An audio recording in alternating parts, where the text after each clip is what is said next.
मुख्यमंत्री योगी आदित्यनाथ ने जिला अधिकारियों को आंधी, बारिश और ओलावृष्टि को लेकर निर्देश दिए हैं। सीएम योगी ने जिला अधिकारियों को प्रभावित इलाकों के निरीक्षण और सर्वे करने को कहा है। साथ ही जिला अधिकारियों को राहत कार्यों पर नजर रखने के भी निर्देश दिए गए हैं। इसके अलावा आंधी, बारिश और ओलावृष्टि से हुई जनहानि और पशुहानि के लिए प्रभावितों को फौरन राहत राशि देने और घायलों को बेहतर इलाज कराने के निर्देश दिए हैं। फसलों के नुकसान का आंकलन कर शासन को आख्या भेजने का निर्देश दिया गया है। गेहूं की सरकारी खरीद को लेकर मंडियों और सभी खरीद केंद्रों पर गेहूं के सुरक्षित स्टोर के निर्देश भी मुख्यमंत्री की तरफ से दिए गए हैं।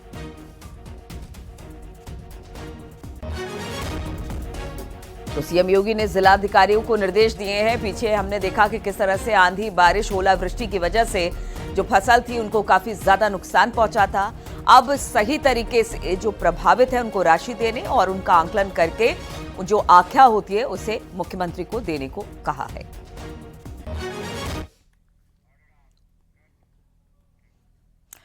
लखनऊ से खबर लेते हैं, जहां पर लोक बंधु अस्पताल अग्निकांड मामले में एक बात शुरुआती जांच में सामने आई है और शुरुआती जांच में जो रिपोर्ट आई है उसमें बताया गया है कि जलती हुई बीड़ी सिगरेट से आग लगी है। किसी तरह का कोई शॉर्ट सर्किट नहीं हुआ जिसकी वजह से यह आग लगी। 14 अप्रैल की रात को अस्पताल में आग लगी थी और ये आग कैसे लगी थी इसकी जांच की गई तो पता चला कि शॉर्ट सर्किट नहीं हुआ था, बल्कि किसी ने वहां पर बीड़ी सिगरेट पीकर फेंका था, जिसकी वजह से ये आग फैली और फिर पूरी तरह से जो अस्पताल था उसका एक हिस्सा जल गया, जहां पर मरीजों को बाहर तक निकालना पड़ा। एक मरीज की इसमें मौत भी हुई थी। तो अब शुरुआती जांच में ये सामने आ गया कि 14 अप्रैल की रात जो आग लगी थी देश बंधु अस्पताल में, लोक बंधु अस्पताल में, उसमें बताया जा रहा है कि ये आग किसी शॉर्ट सर्किट की वजह से नहीं बल्कि बीड़ी या सिगरेट की वजह से लगी थी।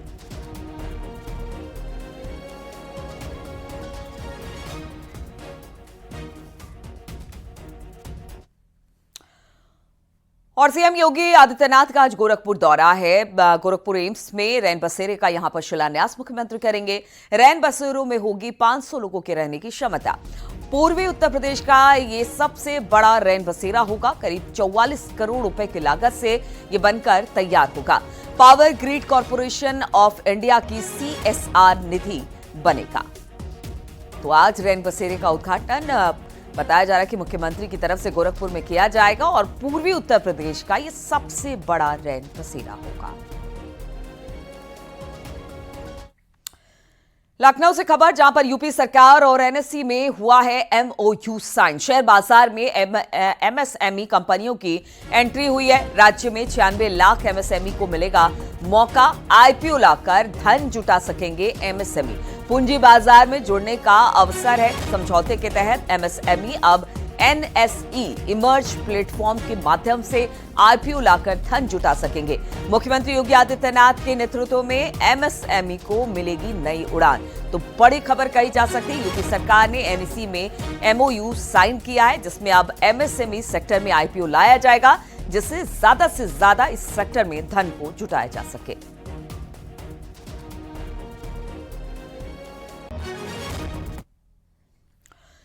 सीएम योगी ने स्वास्थ्य और पर्यटन विभाग के साथ बैठक की। स्वास्थ्य विभाग की बैठक में स्वास्थ्य मंत्री और डिप्टी सीएम ब्रजेश पाठक भी शामिल थे। बैठक में अस्पतालों के संसाधनों के विकास को लेकर चर्चा हुई। वहीं पर्यटन विभाग की मीटिंग में धार्मिक पर्यटन को बढ़ावा देने के विषय पर भी चर्चा हुई। मीटिंग में पर्यटन मंत्री जयवीर सिंह भी मौजूद थे और इस दौरान देख सकते हैं आप कि किस तरह से चर्चा हुई। खासतौर पर पर्यटन और धार्मिक पर्यटन के तौर पर उत्तर प्रदेश लगातार आगे बढ़ रहा है और इसी को लेकर कि किस तरह से धार्मिक पर्यटन को और ज्यादा बढ़ावा मिले, इसे लेकर ये बड़ी बैठक मानी जा रही है।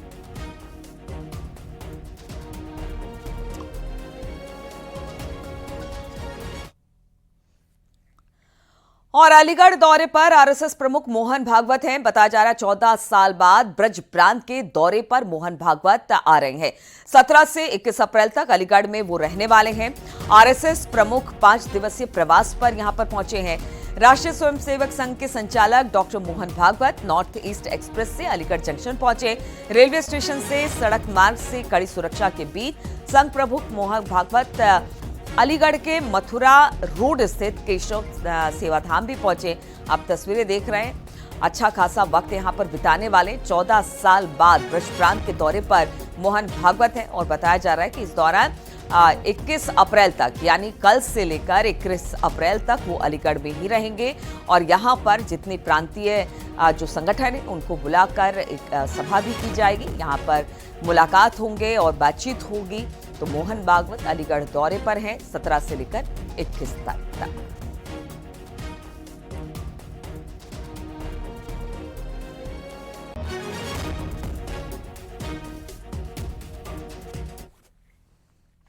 और वक्फ संशोधन कानून पर सुप्रीम कोर्ट ने केंद्र सरकार को जवाब दाखिल करने के लिए कहा है। 7 दिन का वक्त दिया।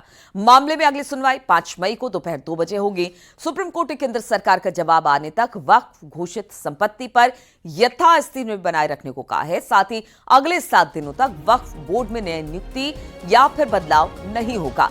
सुप्रीम कोर्ट ने कहा कि कानून के खिलाफ दायर 70 से ज्यादा याचिकाओं की जगह सिर्फ 5 याचिकाएं ही दायर की गई है, उन्हीं पर सुनवाई होगी।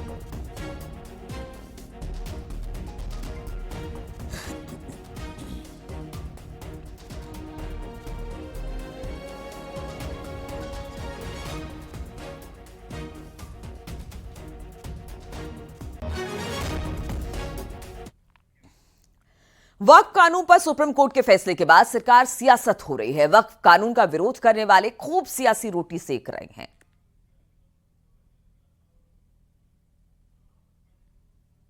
सरकार ने उसमें लाए थे, हमने उसकी मुखालिफत की और हमने डाइसेंट रिपोर्ट दिया। पार्लियामेंट में भी मैंने उस पूरे बिल की मुखालिफत की है। तो ये कहना कि मैं दूसरे बिल के प्रोविजंस को मान लूंगा, ये सवाल पैदा नहीं होता। हम पूरे उस बिल को उस एक्ट को अनकॉन्स्टिट्यूशनल मानते हैं। देखिए, माननीय उच्चतम न्यायालय ने एक अंतरिम राहत दी है जो बहुत जरूरी राहत थी और इस राहत से हम खुश हैं, इसमें कोई दो राय नहीं। देश भर से बहुत सारी याचिकाएं थी, मैं भी उनमें से एक हूं और ये बिल पूरी तरह से कॉन्स्टिट्यूशन के खिलाफ है। आज जो माननीय सर्वोच्च न्यायालय का जो फिलहाल फैसला है, हमें खुशी है कि माननीय सर्वोच्च न्यायालय ने फिलहाल जो अपॉइंटमेंट है उस पर अभी स्टे कर दिया है और जो वक्फ प्रॉपर्टीज हैं, चाहे वो वक्फ बाई यूजर हों या अनरजिस्टर्ड हों, अभी उस पर फिलहाल किसी प्रकार की कोई उसके अंदर चेंज बदलाव नहीं होगा। उधर वक्फ और बंगाल हिंसा के बहाने मौलाना तौकीर रजा ने एक बार फिर से विवादित बयान दे दिया। जुबान से जहरीले बोल निकले हैं। तौकीर रजा को बंगाल में हिंसा करने वालों में बजरंग दल और वीएचपी नजर आ रही है। तभी तो तौकीर रजा ने इसे आतंकी संगठन बताते हुए पाबंदी लगाने की मांग कर दी है। देखिए जरा ये रिपोर्ट। वक्फ कानून को लेकर भड़काऊ बयानों का सिलसिला जारी है। मौलाना तौकीर रजा ने एक बार फिर जहर उगला है। बंगाल हिंसा का जिक्र करते हुए तौकीर ने बयानों के भड़काऊ तीर छोड़े और विश्व हिंदू परिषद के साथ ही बजरंग दल को आतंकवादी संगठन बता दिया। हर एक की ये कोशिश है कि मुझे बड़ा हिंदू समझा जाए और बड़ा हिंदू वो है जो मुसलमान को ज्यादा सता सकता है, जो ज्यादा जलील कर सकता है। विश्व हिंदू परिषद और बजरंग दल जैसे आतंकवादी संगठनों पर जब तक पाबंदी नहीं लगेगी तब तक इस देश में इस किस्म का माहौल बना रहेगा। तौकीर रजा ने हिंदुस्तान के मुसलमानों से अपील करते हुए कहा कि मुसलमान सब्र के साथ काम लें और मुस्लिमों को भड़काते हुए ये भी कहा कि हिंदुस्तान में अभी मुसलमानों को और सताया जाएगा। वक्फ की तरह अभी और भी बिल आएंगे और कानून बनाए जाएंगे। वक्फ बिल जैसे आए हैं इस किस्म के और भी बिल आएंगे, अभी मुसलमानों को और ज्यादा सताया जाएगा। लेकिन कानून हमें किसी भी वक्त अपने हाथ में नहीं लेना है, कानून के दायरे में रहकर काम करना है। ये कोई पहली बार नहीं है जब तौकीर रजा ने इस तरह के भड़काऊ बयानबाजी की है। आरोप तो ये भी लग रहे हैं कि धर्म के ठेकेदारों की दुकानदारी बंद होना ऐसे बयानों का नतीजा है। Bureau report, news 18। और 2027 के लिए समाजवादी पार्टी ने अभी से तैयारी शुरू कर दी है और इसके लिए पार्टी बीजेपी की राह पर चलती दिखाई दे रही है। हर जिले में अभियान का प्लान तैयार है। बताया जा रहा है कि इस प्लान के सहारे समाजवादी पार्टी लोकसभा चुनाव के नतीजों को आगामी विधानसभा चुनाव में भी दोहराना चाहती है। देखिए जरा ये रिपोर्ट।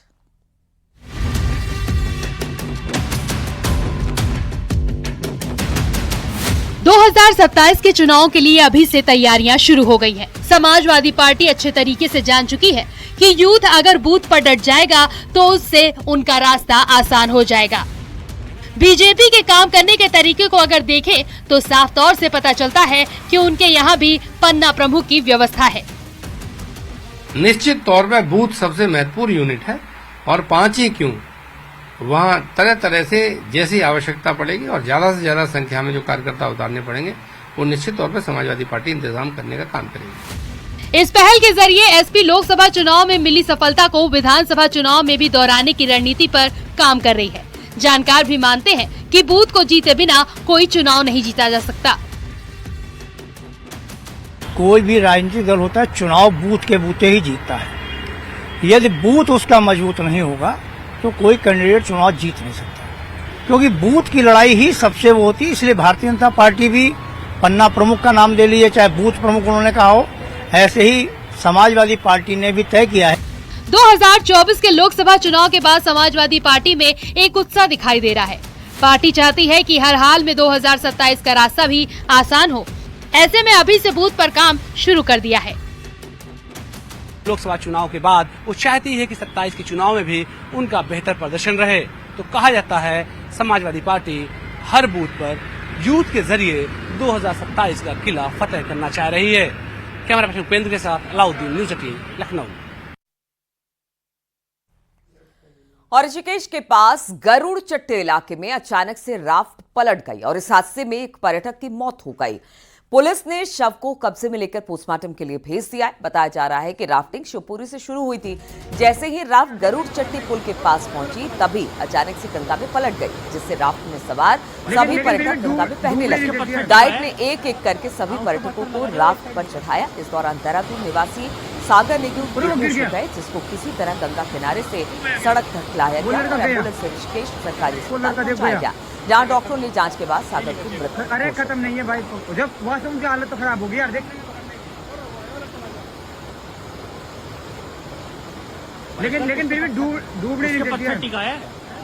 हाँ, उसका पत्थर लगा दो एक साइड। और कुशीनगर में लापता महिला का शव 42 दिन बाद बरामद किया गया। पुलिस ने महिला की हत्या के आरोप में उसके पति को गिरफ्तार किया। बताया जा रहा है कि बलुआ गांव की रहने वाली महिला 6 मार्च से लापता हो गई थी। महिला के मायके वालों ने ससुराल पक्ष पर दहेज के लिए हत्या करने का आरोप लगाया। आरोपी पति की निशानदेही पर पुलिस ने मकोला थाना क्षेत्र के सेमरा घाट में महिला का शव बरामद किया। पुलिस के मुताबिक दहेज की मांग पूरी न होने पर विशाल कुशवाहा ने अपनी पत्नी गीता की हत्या कर दी। हत्या के बाद शव को गंडक नदी के किनारे दफना दिया। शव को जल्दी गलाने के लिए उस पर नमक भी डाला।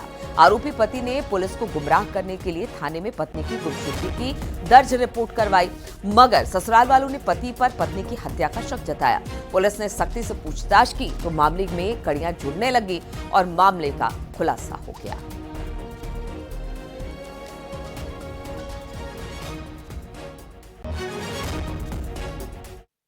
अभी ससुराल पक्षों के खिलाफ सुसंगत धारा में अभियोग पंजीकृत कर लिया गया है एवं अभियुक्त की निशानदेही पर नियमानुसार सक्षम मजिस्ट्रेट के मौजूदगी में उक्त मृतका का डेड बॉडी बरामद कर लिया गया है, जिसे पंचायतनामा एवं पोस्टमार्टम की कार्रवाई हेतु भेज दिया गया है। प्रकरण में सभी तथ्यों की गहनता से जानकारी की जा रही है। आरोपी पति विशाल कुशवाहा को पुलिस द्वारा हिरासत में ले लिया गया है। सभी तथ्यों की गहनता से जानकारी कर अग्रतर विधिक कार्रवाई की जा रही है। अमेठी में 2 ट्रकों की आमने सामने की भिड़ंत हो गई। हादसे में दोनों ट्रक के ड्राइवर घायल हो गए। हादसे में एक ट्रक का ड्राइवर ट्रक में घंटों फंसा रहा। सूचना पर पहुंची पुलिस ने कड़ी मशक्कत के बाद ड्राइवर को बाहर निकाला, जिसके बाद ड्राइवर को अस्पताल में एडमिट करा दिया गया। हादसा मुंशीगंज कोतवाली के टांडा बांदा राजमार्ग पर हुआ है।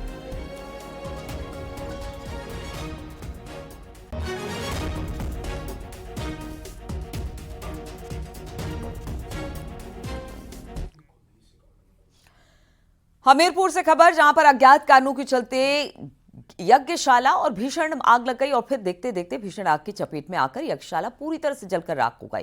फायर ब्रिगेड की टीम ने आग पर काबू पाया। घटना का लाइव वीडियो वायरल हो रहा है। घटना जरिया थाना क्षेत्र के चंडौत गांव का बताया जा रहा है। तो किस तरह से हमीरपुर से यह घटना सामने आई, जहां पर आप देख सकते हैं कि यज्ञशाला में भीषण आग लग गई और देखते देखते पूरी आग ने इस यज्ञशाला को अपनी चपेट में ले लिया। हालांकि बाद में फायर ब्रिगेड की टीम मौके पर पहुंची, आग पर काबू पाया गया। घटना का लाइव वीडियो वायरल हो रहा है। घटना जारिया थाना क्षेत्र के चंडौत गांव का बताया जा रहा है।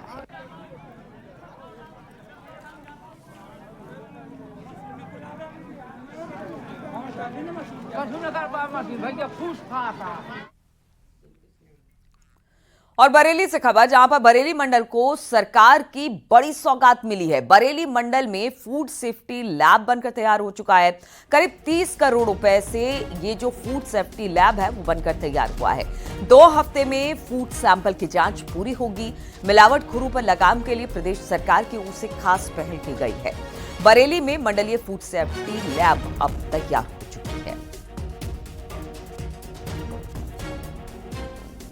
काम के लिए ये लैब पूरी उत्तर प्रदेश की जनता के लिए वरदान साबित होगी कि कम से कम हम खाने की जो भोजन की शुद्धता है उसके बारे में पता लगा सकें। अब आने वाले समय में इसमें गतिशीलता आएगी क्योंकि जन संसाधन भी इसमें जुटाए जा रहे हैं और प्लस लैब जो हैं वो कार्यशील जैसे ही होंगी। इसमें ज़रूर बड़ा ही सकारात्मक बदलाव देखने को मिलेगा। एक बुजुर्ग महिला को उसकी बेटी वाराणसी के गंगा घाट पर छोड़कर चली गई। बुजुर्ग महिला चलने फिरने में सक्षम नहीं थी। स्थानीय लोगों ने बुजुर्ग महिला को अस्पताल पहुंचाया। बुजुर्ग महिला का वीडियो वायरल होने के बाद उसकी बेटी और दामाद वापस आए और अपने किए पर पछतावा किया। बेटी ने कहा कि 4 साल पहले उसके पिता की मौत हो जाने के बाद पिता को कानपुर ले आई थी, लेकिन मां को कानपुर लेकर आई थी, लेकिन वो काफी चिल्लाती थी। परेशानी बढ़ी तो हमने काशी जाकर घाट पर छोड़ दिया, लेकिन अब ऐसी गलती नहीं होगी। मां का ख्याल रखेंगे।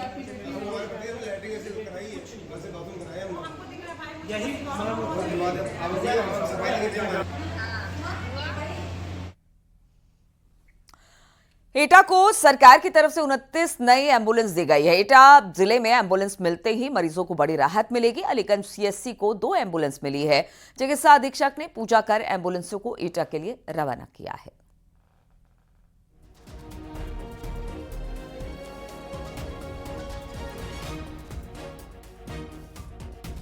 ये बात है कि हमारे पूरे एटा जिले को 29 नई एम्बुलेंस उपलब्ध कराई गई हैं उत्तर प्रदेश सरकार द्वारा या भारत सरकार के ज्वाइंट कॉम्बिनेशन से, जो कि हमारे मरीजों को बहुत ही सुविधा मिलेगी। जो हमारी पुरानी एम्बुलेंस हो गई थी वो देर से पहुंच पाती थी या उनका कुछ खराबी हो जाती थी जिससे विलम्ब होने की संभावना रहती थी, लेकिन अब सरकार ने सारी रिप्लेस कर दी हैं जिससे कि नई एम्बुलेंस आ गई हैं और मरीज तुरंत ही हमारे नज़दीकी हॉस्पिटल में पहुँच जाएंगे, जिससे उनकी जो जोखिम होगा इंजरी में वो बचा जा सकता है। शाहजहांपुर में एडीएम प्रशासन ने फिल्मी स्टाइल में 2 ट्रकों से 600 क्विंटल गेहूं को पकड़ा। जैसे ही लोगों को पता चला कि हमारे बीच में मौजूद किसान नहीं बल्कि एडीएम प्रशासन अरविंद कुमार है, वैसे ही हड़कंप मच गया। एडीएम प्रशासन अरविंद कुमार को जानकारी मिली कि गांव खमरिया में गेहूं से भरे 2 ट्रकों को अवैध रूप से ले जाया जा रहा है। एडीएम लोअर और टी शर्ट पहनकर सिर पर गमछा बांधकर सरकारी वाहन से घटनास्थल से करीब 3 किलोमीटर दूर ही रुक गए। वहां एक प्राइवेट कार में बैठकर मौके पर पहुंचे। उसके बाद उन्होंने वहां पर मौजूद किसानों से किसान बनकर बात की। इस बीच कोई समझ ही नहीं पाया कि वो किसान नहीं है। जहां सरकार द्वारा जारी किए गए खरीद मूल्य को कम एमएसपी पर खरीदकर भंडारण करने के साथ बाहर भेजे जा रहे 2 ओवरलोड ट्रक गेहूं सहित 600 क्विंटल गेहूं मौके पर बरामद किया है।